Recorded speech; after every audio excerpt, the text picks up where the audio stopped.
To our classes. जैसा कि हम पिछले वीडियो ट्यूटोरियल में हमने unbalanced problem with prohibited route का एक सॉल्यूशन निकालकर बताया था, and that was a case of multiple optimum solution. यहाँ तक हमने किया था एंड टोटल कॉस्ट हमारी आ रही थी 4300। सिंस एक अपॉर्चुनिटी कॉस्ट हमारी जीरो आई, जीरो आने का मतलब हुआ कि इसके और सॉल्यूशन हो सकते हैं। तो अब आज हम चेक करेंगे वो दूसरा सॉल्यूशन क्या है। उसके लिए तरीका ये है कि ये जो हमारे कॉस्ट सेल्स हैं, मान लीजिए ये जीरो कॉस्ट सेल है, इसका मतलब मैक्सिमम पॉसिबल एलोकेशन हमें यहाँ करना है।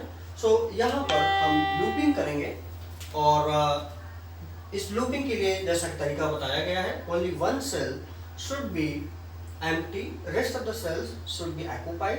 कम से कम 4 सेल होने चाहिए एंड क्लॉकवाइज मूवमेंट हॉरिजॉन्टल या वर्टिकल होना चाहिए। So here this one, this way and this way. So here it is plus minus plus minus. अब इसका मतलब ये हुआ कि हमारा केवल यही रूट अफेक्टेड है और कोई अफेक्टेड नहीं है। तो दोबारा ही हम टेबल पहले लिख लेते हैं। m 12 7 180 14 11 6 14 11 6 and 100. Here it is 9 5 m 9 5 m and 160. 11 7 9 11 7 9 120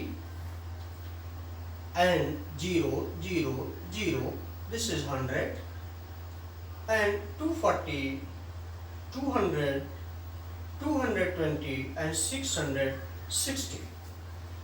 जैसा कि हमने कहा कि यहाँ पर अगर हमें मैक्सिमम पॉसिबल एलोकेशन करना है, so only these occupied cells will be affected, will get affected, rest of the occupied cells will remain the same for the next table. So पहले हम उनको लिख लेते हैं इससे कि कैलकुलेशन में आसानी हो। 180 here it was allocated already, so it will remain as it is. And 1460 यहाँ पर कोई चेंज नहीं आएगा। 640 will be no change, and here we have to calculate, and this 100. Now here it is plus, so how much we can move? Minus from यहाँ से minus होकर यहाँ plus जा रहा है, so we will make 80 here। जैसे हमने यहाँ पर 80 किया, sorry, this was to be no, here it is getting confused. Actually the cell is this one, so 80 we have to make here, and so here it is 180 plus 6, so 240 it is okay. Now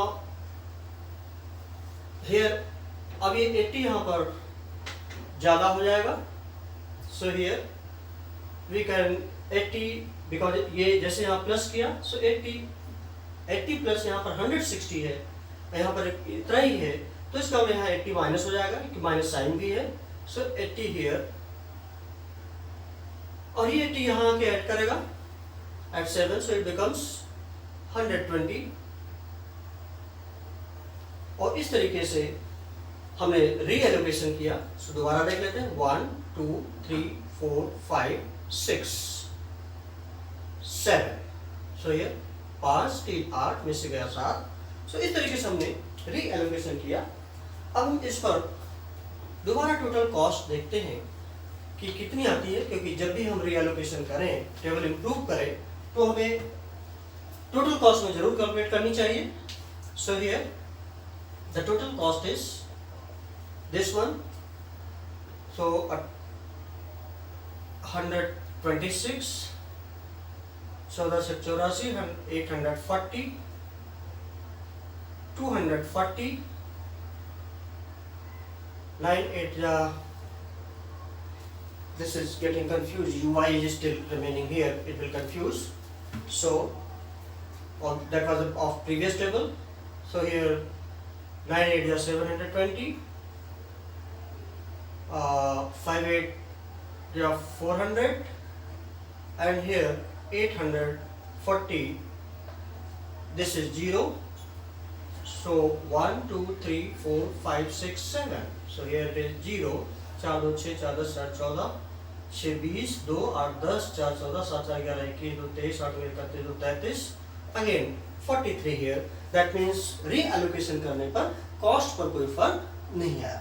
So the solution just is remaining the same. The only thing is that we need to check this solution क्या ये optimum है कि नहीं. जिसके लिए हम motivator यहाँ पर अप्लाई करेंगे.